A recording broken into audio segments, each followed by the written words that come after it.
Φίλες και φίλοι της Επιτραπέζης Αντισφαίρησης, καλώς ορίσατε. Στο σημερινό μας επεισόδιο θα εξηγήσουμε πώς προλαμβάνουμε κάποιες καταστάσεις οι οποίες είναι χρονοβόρες και οι οποίες βεβαίως σχετίζονται με τη ρακέτα μας, με τα λάστιχά μας. Είναι κάποιες καταστάσεις οι οποίες μπορεί να συμβούν ανά πάσα στιγμή και βεβαίως καλείται ο αθλητής να πάρει την εξής απόφαση, η οποία είναι: θα αλλάξουμε τα λάστιχα, ναι ή όχι? Σήμερα υπάρχει ένα τουρνουά στο οποίο θα συμμετάσχω και κατά την πρωινή προπόνηση που έκανα διάφορα σερβίς και κατόπιν των σερβίς έκανα και λίγο κούτα. Την ώρα που έκανα κάποια φλικ παρουσιάστηκε το εξής θέμα στην ρακέτα από την επαφή μου με το τραπέζι. Κάποια σημεία σε αυτή τη ρακέτα, βλέπετε, είναι η ρακέτα που χρησιμοποιώ, η W968, η DHS. Κάποια σημεία ξεκόλλησαν, ελάχιστα βέβαια, αλλά είναι αρκετά ώστε να σου δημιουργήσουν κάποια ανασφάλεια την ώρα του παιχνιδιού. Δεν είναι σε κεντρικό σημείο, θα μπορούσα να την αφήσω και έτσι, όμως καθώς σας είπα, εμάς το άθλημα της Επιτραπέζης Αντισφαίρησης είναι παραπάνω από ένα σπορ, είναι τρόπος ζωής. Αφού τελείωσα την προπόνησή μου, βλέποντας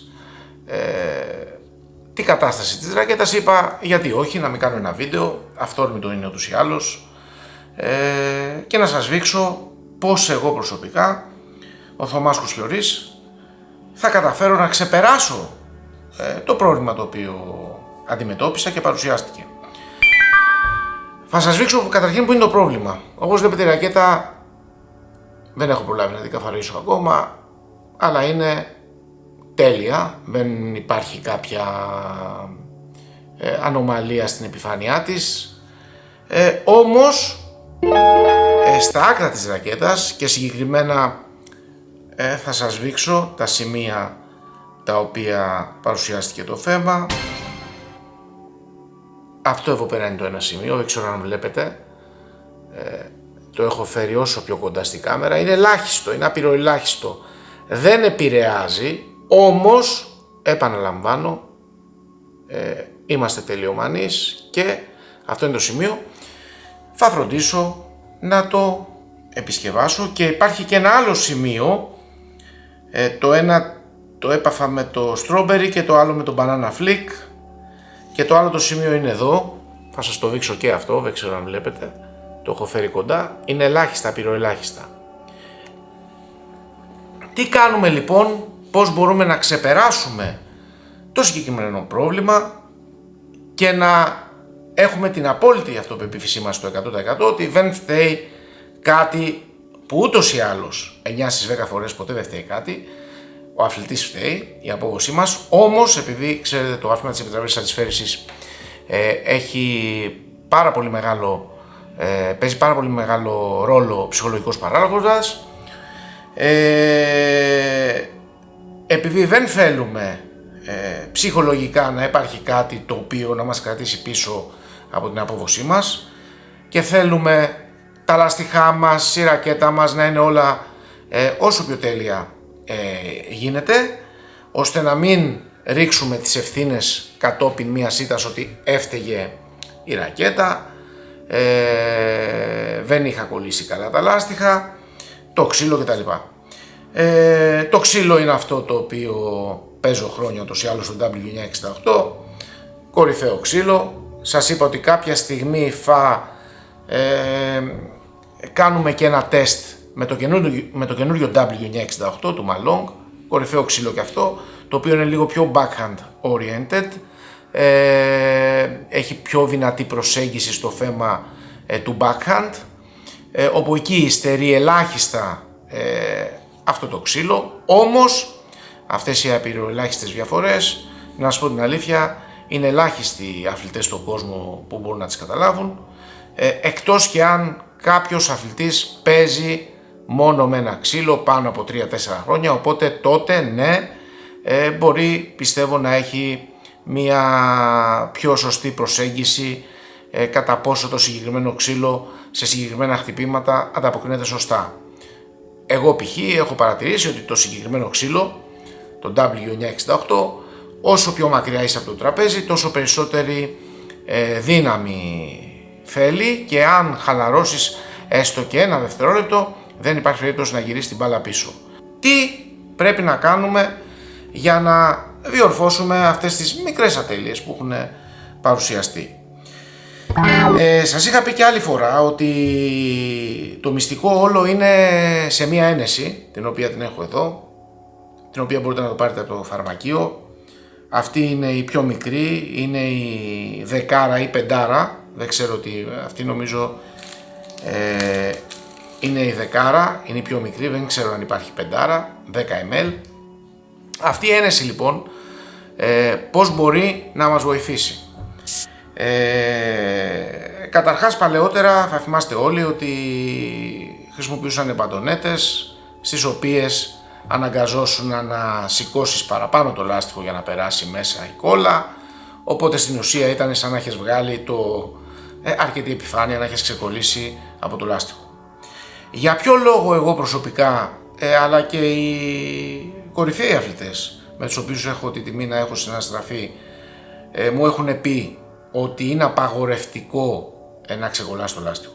Κοιτάξτε, όταν ξεκολλάς ένα λάστιχο το οποίο έχει κολληθεί σε μια επιφάνεια, αυτόματα αλλάζουν όλες οι ιδιότητές του, ακόμα και να το ξανακολλήσεις σωστά, ακόμα και να αφαιρέσεις τη κόλλα και το booster και να τα ξαναμπουστάρεις π.χ., αλλάζουν τα πάντα. Άρα προς Θεού μην μπαίνετε στη διαδικασία του να ξανακολλάτε τα λάστιχα, αλλάζουν τα χαρακτηριστικά εντελώς, και αυτό είναι ένα μεγάλο μείον καθόσον εσείς θα βελτιωθείτε σε ρακέτα η οποία έχει χαρακτηριστικά τα οποία είναι πάρα πολύ δύσκολο να ξαναφτιάξετε, παρά μόνο αν κάθε φορά κολλάτε λάθος τα λάστιχα, τα ξεκολλάτε, τα καθαρίζετε, τα ξανακολλάτε. Είναι μια χρονοβόρα διαδικασία και είναι μια διαδικασία η οποία σε μαθαίνει λάθος. Άρα λοιπόν, εδώ πέρα έχουμε τη ρακέτα μας, όπως βλέπετε. Εγώ θα την καθαρίσω λίγο. Πώς θα την καθαρίσω? Βλέπετε, η ρακέτα έχει λίγο, γιατί πριν λίγο έπαιξα. Έχουμε την επιφάνειά μας της νητάκου, στην οποία ακουμπάμε τη ρακέτα μας, και βεβαίως έχουμε και τα καλύματά μας, βλέπετε, τα οποία χρησιμοποιούμε για την επιφάνεια της ρακέτας. Θα χρησιμοποιήσουμε το rubber cleaner, αυτό το εξαιρετικό προϊόν, το οποίο, ενώ τα λάστιχα δεν είναι και παιγμένα πάρα πολύ, μπορεί να βάλουμε λιγότερη ποσότητα, απλά βάζουμε την ποσότητά μας στο σφουγγαράκι της νητάκου, όπως θα δείτε. Εδώ είναι το σφουγγαράκι της νητάκου, το οποίο βλέπετε, το σφουγγαράκι της νητάκου. Βάζουμε λοιπόν μία σταγόνα στη ρακέτα μας πάνω και με το σφουγγαράκι μας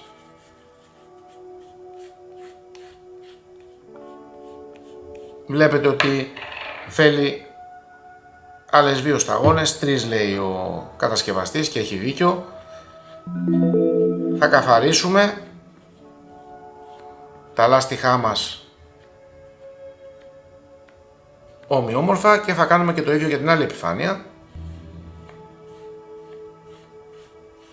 όπου και στην άλλη επιφάνεια θα βάλουμε μερικές σταγόνες.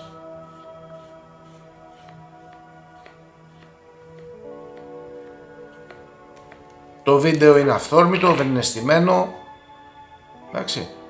Βλέπετε λοιπόν, να περιμένουμε λίγο να στεγνώσει και κατόπιν, όπως θα δείτε, με το που την καθαρίσουμε τη ρακέτα μας, τι θα κάνουμε? Θα βάλουμε ξανά τα καλύματα και με το που έχουμε βάλει τα καλύματα, τότε θα χρησιμοποιήσουμε τη σύριγγά μας για να διορθώσουμε τα οποιαδήποτε σημεία στα οποία υπάρχει ένα μικρό κενό. Πολύ προσοχή, Βλέπετε, αυτό είναι το σημείο το οποίο θα κάνει όλη τη δουλειά. Αυτό είναι το μυστικό. Βλέπετε, αυτό είναι το σημείο το οποίο κάνει όλη τη δουλειά, αυτή η βελόνα. Να βάλουμε τώρα το καπάκι μας. Και εδώ είναι η ένεσή μας. Όπως βλέπετε, δουλεύει. Τι κάνουμε λοιπόν εδώ πέρα μέσα? Εδώ πέρα μέσα πρέπει να βάλουμε λίγο κόλλα. Παίρνουμε λοιπόν μία κόλλα. Έχω εγώ συγκεκριμένα για να σας δείξω σήμερα την DHS που χρησιμοποιώ, ή την DHS ή την Itaku. Όπως βλέπετε έχουμε τη κόλλα μας και όπως είπα θα σπρώξουμε κόλλα η οποία προς τα μέσα, ελάχιστη κόλλα, δεν χρειάζεται πάρα πολύ. Βλέπετε, βάλαμε κόλλα ίσα ίσα, ελάχιστη ποσότητα. Ένα λεπτάκι να βάλουμε τη κόλλα μας στη θέση της. Και κατόπιν, κοιτάξτε τι κάνουμε, παίρνουμε το έμβολο και το σπρώχνουμε σιγά σιγά προς τα κάτω. Δείτε πως κατεβαίνει η κόλλα, βλέπετε, και φτάνει σιγά σιγά εκεί που πρέπει. Άρα εννοείται, βλέπετε ότι πρέπει να έχουμε αρκετές σύριγγες σαν αυτές, διότι σε περίπτωση που πάμε σε ένα τουρνουά ή πάμε κάπου και θέλουμε να κάνουμε μια τέτοια επισκευή, δεν υπάρχει ο χρόνος, ούτε θα το ρισκάρετε αν θέλετε να με ακούσετε να βγάλετε τα λάστιχα και να τα ξανακολλήσετε. Πάμε λοιπόν, βλέπετε, βγάζοντας το καπάκι, είμαστε έτοιμοι τώρα. Κοιτάξτε, είμαστε έτοιμοι. Όσο πιέζω τώρα θα αρχίσει να βγάζει. Άρα λοιπόν, τι κάνουμε? Η ρακέτα μας έχει καθαρίσει εντελώς, πλήρως. Εμείς λοιπόν θα ξαναβάλουμε τα καλύματα στην αντίστοιχη επιφάνεια. Βλέπετε, η μία επιφάνεια είναι έτοιμη με το κάλυμα.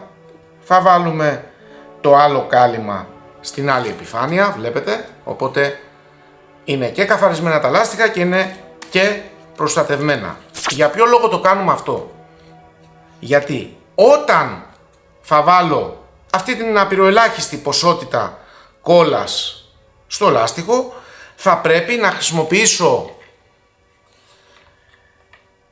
το racket press, το σύστημα το οποίο θα πιέσει τη ρακέτα και τα λάστιχα ώστε να κολλήσουν τέλεια, δηλαδή να μην υπάρχει καμία περίπτωση αυτή η κόλλα η οποία τοποθετήθηκε να μην διανεμηθεί σωστά. Άρα λοιπόν αυτό σημαίνει ότι θα πρέπει να προστατέψουμε τα λάστιχά μας εφόσον θα χρησιμοποιήσουμε το σύστημα πρέσας που σας έδειξα. Πάμε λοιπόν, είμαστε έτοιμοι όπως βλέπετε να χρησιμοποιήσουμε τη κόλλα μας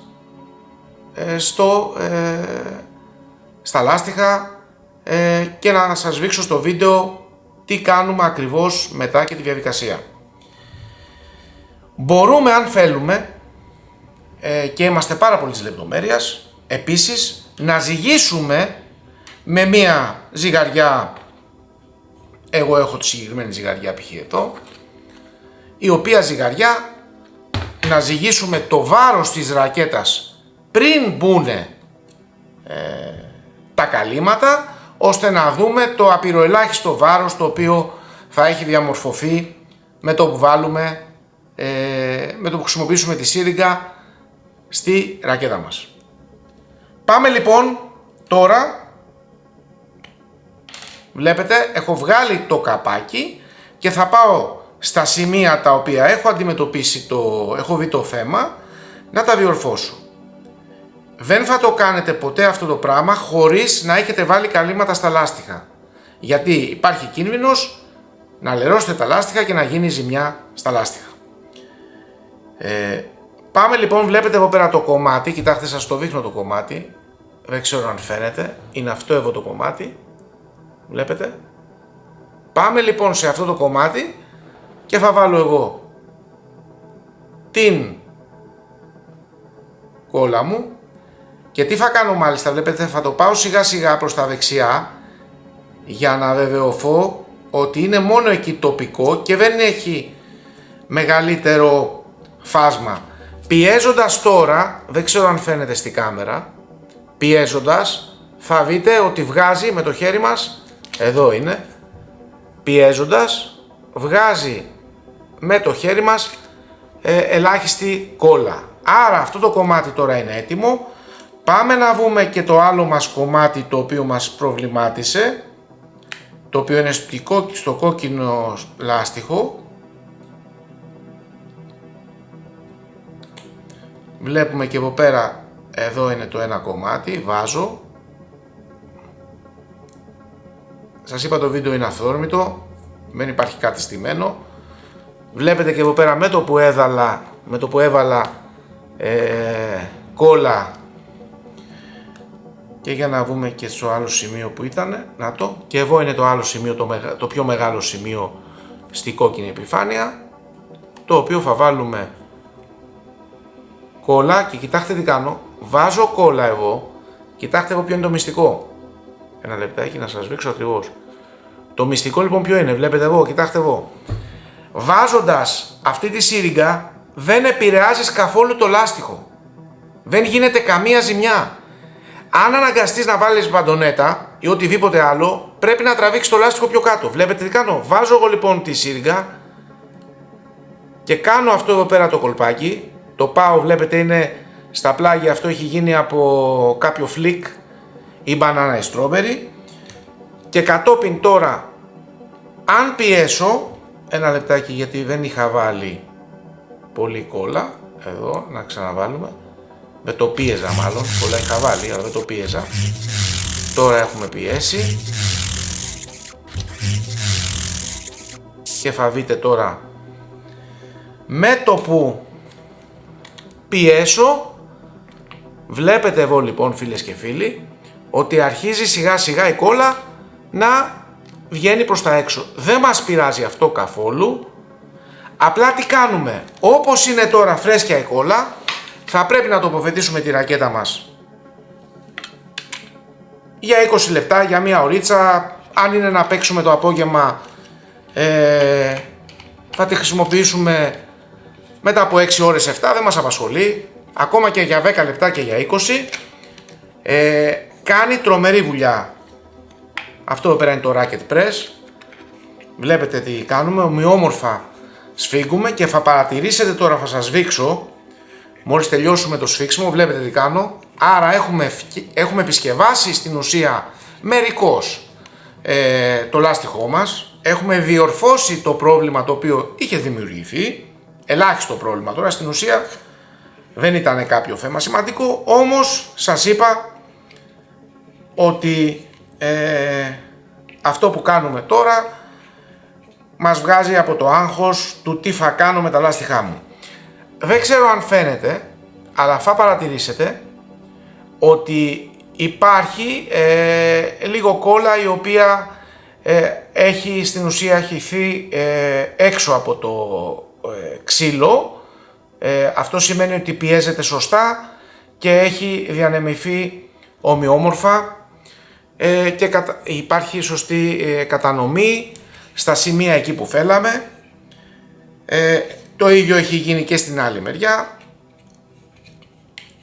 Βάζουμε δύναμη, όχι υπερβολική, όσοι χρειάζεται. Αφήνουμε λοιπόν τη ρακέτα μας και πριν πάμε να παίξουμε το παιχνίδι μας το απόγευμα, τη βγάζουμε μισή ωρίτσα πιο πριν και βλέπουμε την τελειότητα. Σας ευχαριστώ πάρα πολύ που ήσασταν σήμερα μαζί μας. Προσπαθώ να κάνουμε κάποια πράγματα ωραία. Όσοι μπορείτε, στηρίχτε το κανάλι, στηρίχτε την προσπάθειά μας που κάνουμε σε συνεργασία μαζί με τον Γιώργο τον Ιφλή, τον κορυφαίο δημοσιογράφο. Είμαστε εδώ, σκοπεύουμε να συνεχίσουμε να είμαστε εδώ. Σας χρειαζόμαστε όμως όλους δίπλα μας και τα μυστικά τα οποία μαθαίνω ειδικά γύρω από την επιτραπέζια αντισφαίριση, η οποία σχετίζεται με τα DHS και με κινέζικα συστήματα. Είμαι εδώ να σας τα παρουσιάσω με αγάπη και με σεβασμό. Σας ευχαριστώ πάρα πολύ. Να είστε όλοι σας καλά. Γεια σας. Thanks for subscribing and the overall support and love for our channel. Don't forget, you can always achieve your goals the Kuz way.